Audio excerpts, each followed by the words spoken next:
Hi, everybody. Today I want to talk a little bit about the concepts of freedom and liberty, a little bit about the development and the history of that, and then show a little bit of that development in two very important documents to the Western freedoms that we enjoy today. First, the Magna Carta of 1215, and then the English Bill of Rights of 1689, just to show a little bit of the development and growth of the ideas of freedom and liberty within those two documents. First, I want to talk a little bit about what is liberty and freedom. And I have here kind of the modern definitions of liberty and freedom. The Oxford Dictionary defines liberty as the state of being free within society from oppressive restrictions imposed by authority on one's way of life, religion, behavior, political views. And what's seen as almost exactly synonymous, or almost the same definition, is that of freedom, which the dictionary tells us is the power or right to act, speak, or think as one wants without hindrance or restraint. So these modern ideals and definitions of liberty and freedom are really central around the idea of the ability to do, act, or think, believe in an idea or a concept without any kind of external coercion, restraint, or oppression that keeps me from doing so. And these modern ideas really find their origin in Thomas Hobbes, primarily his work, The Leviathan. In that he writes, "A free man is he that in those things which by his strength and wit he is able to do, is not hindered to do what he has a will to do." In other words, that true liberty, true freedom is found in the ability for me to do, think, or act in whatever way I please that is not limited by my cognitive capacity or physical strength. If I have the cognitive capacity and I have the physical strength to do something and the desire to do something, then I should be able to do that without any sort of external restraint keeping that from happening. And that, according to Hobbes, is the free man, the true idea of freedom. But where did these ideas originally come from? They had to have an existence prior to Hobbes, and that's very much the case. But the origins of these things and the ideas behind them are very dense. Liberty comes from the Latin libertas, and that word libertas, primarily as it pertains to the classical setting in ancient Rome, has a very dense history of interpretation and understanding. There is no cohesive understanding of liberty and freedom within the ancient world. And we see that primarily in the context between classic liberalism versus modern liberalism, and negative freedom versus positive freedom. And both of those things are really directly intertwined. I'll begin with modern liberalism first. Modern liberalism really is the quintessential understanding of negative freedom. That is the ability to do whatever I want to do without any sort of external restraint that keeps me from doing that. The less external restraint there is on my actions, the more liberty and freedom I have. Now, classic liberalism is a little bit different in that it does respect negative liberalism. It definitely understands the idea of the ability to act without external restraint.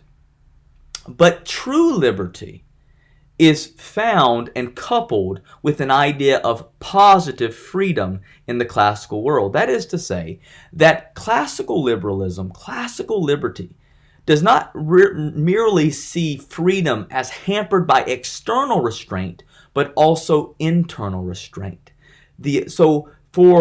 For instance, Aristotle, we will see a little bit later on, Aristotle has the idea that true freedom lies not in my ability to act, but in my ability to control my actions with moral virtue.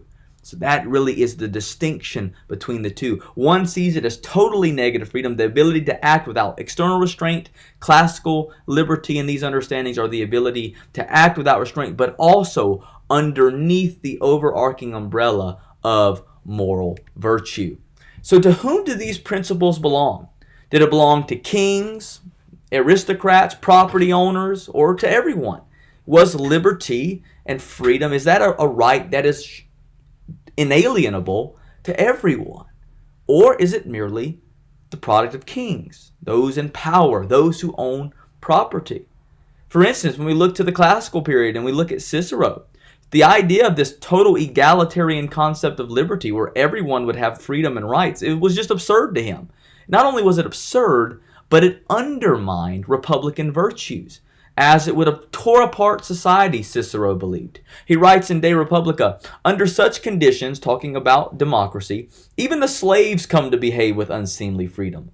Wives have the same rights as their husbands, and in the abundance of liberty, even the dogs, the horses, and the asses are so free in their running about that men must make way for them in the streets." And so this is this kind of hyperbolic view that Cicero has regarding the nature of egalitarian liberty. He believes that liberty should be constrained and rights constrained to property owners, primarily those in the Senate, that it is their authority which is granted to them, that it is the ability to rightly rule the people.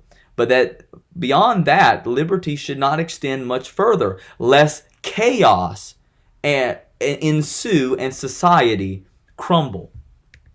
Aristotle, we already kind of a little bit talked about this, but his idea of liberty had two elements. First, there was the right for the ruled to eventually rule. In other words, the right for the individual to ultimately work their way up, the freedom to remove themselves from their chains into places of power through their effort, through their moral virtue, through their ability to persevere. In many ways, Seneca and Stoicism will take these ideas of true freedom as the ability to move beyond the determinism of fate, to take that on, pull ourselves up by our moral bootstraps, and to continue pressing forward irregardless of what fate may confine us to, right? I love what Aristotle writes. He says, "Men are qualified for civil liberty in exact proportion to their disposition to put moral chains upon their appetites." So there you see that classical view of liberty, right? Liberty for the ability, the desire to do whatsoever I can, whatever I'm able to cognitively do, physically do, while also serving under the moral restraint of my higher virtues. So really these ideas we see regarding to whom these principles belong. Do they belong to the higher aristocrats, the barons and the lords and the Senate, or is it to simply property owners, or does it go down to the individual people? And these ideas are very much seen in the two documents that we want to discuss, the Magna Carta and the English Bill of Rights. The Magna Carta really kind of gives that earlier view regarding rights as something belonging to the aristocracy. The Magna Carta limited the power of the king, undermined the divine right of king, by granting rights for the lords and barons. That is to say that those just underneath the kingly class, the monarchical class, these are those who now have the rights, and their rights should be protected. And in order for them to be protected, the power of the king must be limited. And the Magna Carta does some incredible things. It lays out the suspension clause, which is really the origin of the idea of habeas corpus, that I need to have a trial where I am put on trial before a trial of a jury of my peers. And so all of these ideas are being put there. Then there was the security clause, which really made a big blow against the king, and the idea was that the king could now be removed. The idea was that 25 barons could come together, see where the king had broken the law, and ultimately have him removed from office. And so now this starts elevating a second group of individuals, of aristocrats, that can now basically serve as a checks and balance for a monarchy and its power. And now with the English Bill of Rights, we see a further extension, more and more away from the aristocrats, now to a group of elected representatives, individual elected representatives, which serve as a parliament in England. The English Bill of Rights limited the power of the king, but beneath that of an elected parliament. From this point forward, parliament would always have the supreme power over the monarchy in England.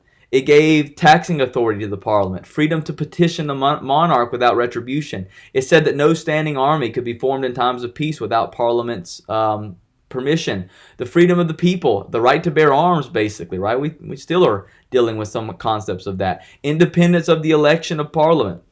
Freedom of speech in parliament. No cruel and unusual punishment. You see, still building on the ideas of habeas corpus there. But what's fascinating is this began to really start seeing this growing development away from the monarchy has the divine right, the aristocracy has the right and liberty, the parliament, the senators have the right, to eventually getting to where now the people have rights. The people have individual rights and liberties of themselves. This is the growing development that is happening over time, where liberty and rights is being diffused down to the individual. And you can see this development within these two documents already, just almost 500 years apart. I want to close by simply asking, why do we so long for freedom and liberty? Why does it matter so much to us? Why do we yearn for it so much? Where does it come from? Are we simply greedy people longing to have something more? Do we just wish we had something better? Are we never satisfied? And I think part of that is true. We are never satisfied here. We're constantly longing for further freedoms, further liberty, further ability to think rightly, to act in accordance with our own convictions, longing for a utopian state where our self-interest are at the same time not undermining that of others. We're longing for freedom and liberty in ways that even in our common world today seem to not fully satisfy us. And I love what one writer said, how perhaps when we are not satisfied by what we have in this world, it must mean that we were made for another. And I think that's exactly why we long for freedom and liberty. As what we read in Ecclesiastes 3:11b, also he, referring to God, has put eternity into man's heart. Our yearning for freedom, our yearning for liberty, the ability to finally break away from the chains that oppress us externally and internally, are the reality that we were made for another world. And true freedom will never be found until we find the one, the ruler of that world, the triune God of heaven. God bless and have a great day.